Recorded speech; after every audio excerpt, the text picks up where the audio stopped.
ассалому алайкум дӯстон, хуш омадед ба шабакаи мо. Дар навори имрӯза барои шумо тозатарин ва муҳимтарин хабарҳоро аз ҷаҳони ММО омода кардем. Шумо бошад моро бо лайк ва комментариҳои худ дастгирӣ кунед. Мо бошем оғоз мекунем. тобови ҷангори вазни сабуки UFC Ҷейсон Гейҷи гуфт ки агар боз як шикасти дигар ба монанди дар муҳориба бо Холлоуэй хӯрад, пас карьераи худро ба анҷом мерасонад.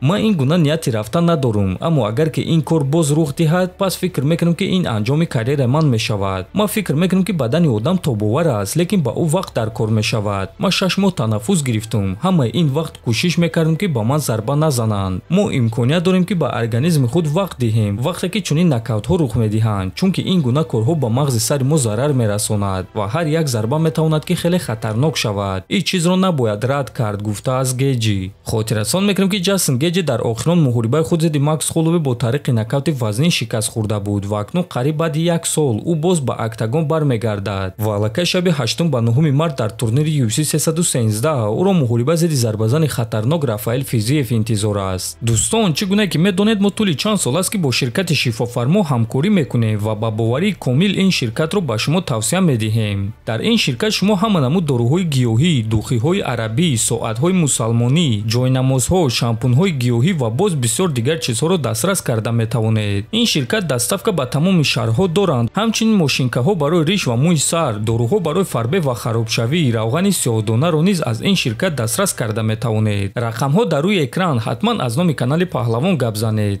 ветеран ва комментатор UFC Чел Сонен гуфт ки Топурия маҷбур аст ки зидди Оливера ё ин ки Царукян муҳориба гузаронад. биёед суханҳои ӯро гӯш мекунем.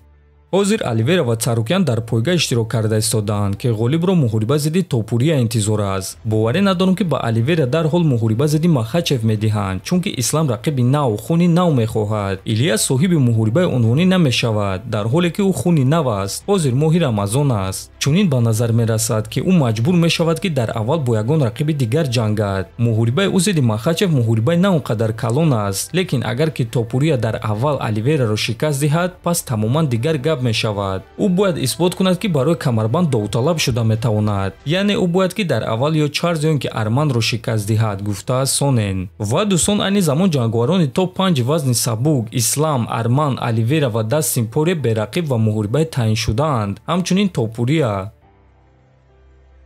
довталаб барои камарбанди вазн ним вазнин Магомед Анкалаев оиди муҳорибааш зидди чемпион Алекс Перейра дар моҳи Рамазон фикрҳояшро баён кард.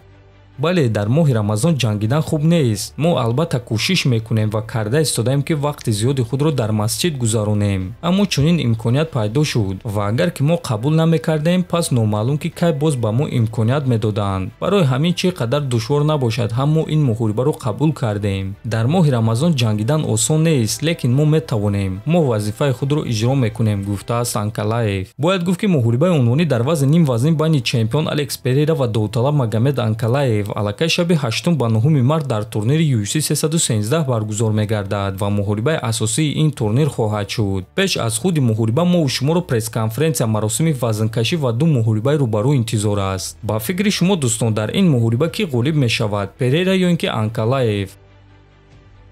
варзигари тоҷик ҷангори вазни 61 кг UFC Муин Ғафуров карьераи худро дар UFC аз сари нав сар дода ду ғалабаи пайдарҳам ба даст овард ва ҳамчунин дида мешавад ки Муин стили ҷангӣ ва нақшаи ҷангии худро дигар кардааст. ӯ дар карьераи касбии худ 20 ғалаба дорад ки аз ин 20 ғалаба 17 тоашро фавран ба даст овардааст ва танҳо 3 ғалабаи худро бо қарори доваро ба даст овардааст, аз он ҷумла 2 ғалабаи охирони худро дар UFC. яъне дӯстон, пеш Муин доимо нокаут мекофт, ҳозир бошад тамоман дигар гуна меҷангад ва худи ӯ дар ин бора чунин суханҳо навишт. интизори нокаутҳо дар ҳар як муҳориба. на ҳамаи муҳорибаҳо бо тариқи нокаут ба анҷом мерасанд. муҳорибаҳои техникӣ ва қарори доварон низ мешаванд, навиштааст Ғафуров. ва дӯстон, Муин дар ду муҳорибаи охирони худ нишон дод ки хеле босаброна ва боақлона меҷангад. дар вақти муҳориба намешитобад, бефикр ба рақиб ҳамла намекунад ва хеле боинтизомона меҷангад. барои ҳамин гуфта мешавад ки ӯ карьераи худро дар UFC аз сари нав сар дод. мо бошад ба ӯ барор хоҳонем ва боварӣ дорем ки чунин Муин ба қуллаҳои баланд расид метавонад. дар ҳамин ҷо дӯстон, навори мо ба анҷом мерасад. фикру ақидаҳоятонро нависед. ҳатман дар YouTube канали мо обуна шавед. то боздид, хонободу сарбаланд бошед.